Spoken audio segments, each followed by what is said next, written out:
Coach, while we wait on questions, if you could take a moment to comment on your team as you enter the Auburn game on Saturday. Well, we're looking forward to playing Auburn. We're looking forward to being back home. Auburn's only 2 losses have been to two top 7 teams in the country. They have a really, really good football team. 4 of the 5 O-linemen coming back. Nix is a superstar. Hank Bigsby's as good as any running back in the nation. And obviously have some talented wideouts on defense. You know, the D-line is playing like Auburn, like I've been in this league a long time, and the D-line is playing very well. And linebackers obviously running the ball. Smoke Money's a special player. And we're looking forward to playing, but we know they have just a very, very good football team. For questions, press 10, and we'll begin with Tom Murphy of the Arkansas Democrat-Gazette. Hey there, Sam. You talked about needing to be a better tackling team, maybe more physical on defense. But you also mentioned y'all were a little banged up on defense. So that put you in a bit of a quandary this week on how much you hit and things like that? Yeah, I mean, you're always, cautious of too much hitting. We're going in just like Auburn. We're going into our 7th consecutive week. I believe they're off after this, and anytime you get to this point when you're playing SEC, your 7th game in a row, you start to lose a few players just from, bumps and bruises and injury. So we've been concerned about that this week. We have hit, we have gone good on good, and we'll continue to do that. But we've made some adjustments at practice, so because of that. And you also said you weren't going to cut anything short this week. So I wonder what the full practice amount has looked like for you guys this week. Yeah, our Tuesday practice was identical to what it was last week, what it was, during Texas. We were a little beat up, I think, going into the A&M game, so we cut a few reps there. This week we will have cut a few reps today just simply because we are a little beat up, and normally I wouldn't do that, but we are a little beat up, so we're going to cut just a few, but not many.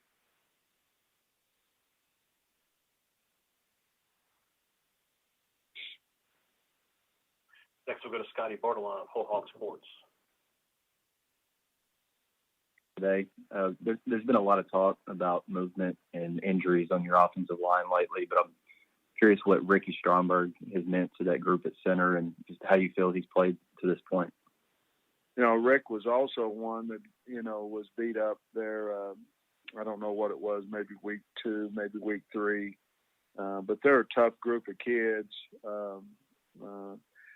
The thing that we have is we have a lot of different guys who can play different positions and play them well.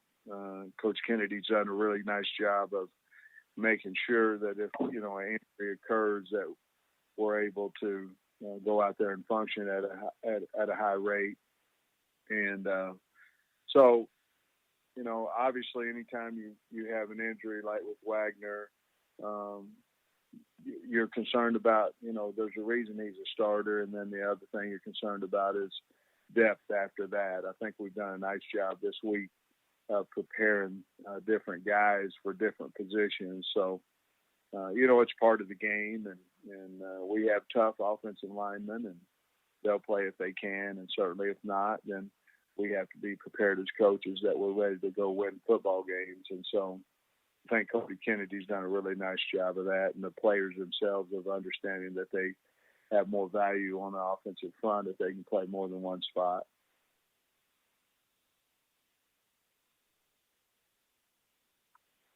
Next is Bob Holt of the Arkansas Democrat-Gazette. Hey, Sam, how you doing? Hi, Bob. Hey, following up on the offensive line theme, I know Ty's an older guy, and he's started a lot at center and guard, but this will be the 4th. I think he started at both guard spots and at center, so right tackle will be his 4th spot to start. How rare do you think that is in your experience as an O-line coach, and just what does that say about his ability to, adjust, I guess? Well, I think it says a lot about his ability, and it says a lot about his brain. It's hard. Those things. I remember back in '98, I think I had Bubba Burcham when I was coaching at Oklahoma. He played in one game, and it's hard to do. It's a special guy. It's a special athlete, a guy that has to understand the entirety of plays and what side he's on now, and what that changes technique-wise, and which foot's his attack foot. A lot of different things. It takes a special person to do that, and we're very, very fortunate to have Ty on our football team and offensive line.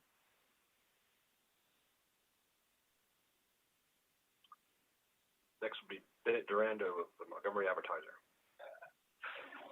Hey, Sam, you mentioned Tank Bigsby, and I know he had a huge game against you guys last year. What's it going to take to slow him down and to stop the run, and how crucial is that going to be this week? Well, it's going to be very crucial, and we have to tackle him. And, as you're watching tape, there are a lot of people that had trouble with him too. But I can just remember, from rewatching the game as well from last year, we just couldn't get him on the ground. And, has those big, strong, powerful legs, and he's just special. I don't know him personally, but he's special. I mean, he's a special player. And, we're going to have to get more than one guy around him. And that's hard to do because their line's playing so well.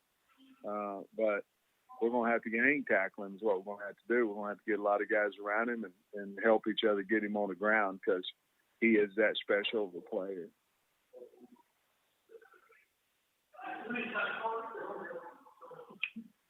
Next will be Adam Sparks of the Knoxville News Sentinel. Yeah, Sam, Ole Miss obviously has been in a great offensive rhythm. They don't turn the ball over. How critical is it to forcing turnovers against Ole Miss to slow down that offense? Well, I think there's two things, in my opinion.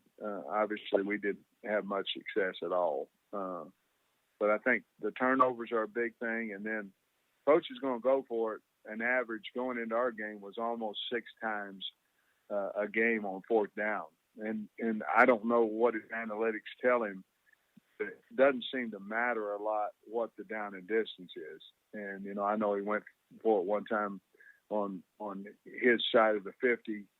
I think it was 4th and 10 and made it. And so I think those are two big things. And Ole Miss, you got to turn them over on 4th down, and you have to create turnovers. The thing is Corral's doing such a nice job with the ball that, he's playing at an elite level that it's hard to do that, other than trying to get it away from their backs. And their backs, obviously, you saw our game, their backs are really good, and they didn't have Ely. So I think coach is doing a great job with the offense, with the football team over there at Ole Miss.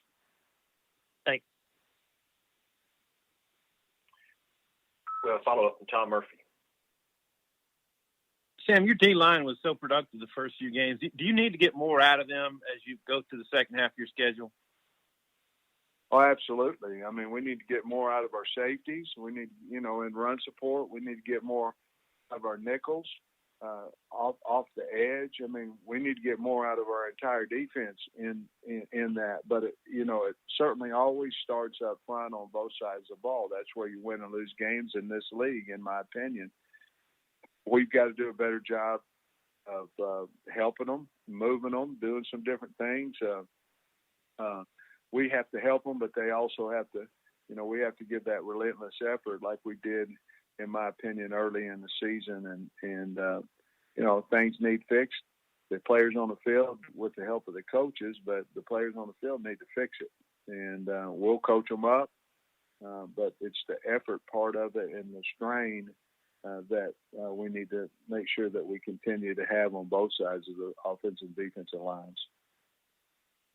You've been pretty vocal this week in reaching out to the fan base and particularly the students. How important is it to you that you engage them and that they become a factor on Saturday?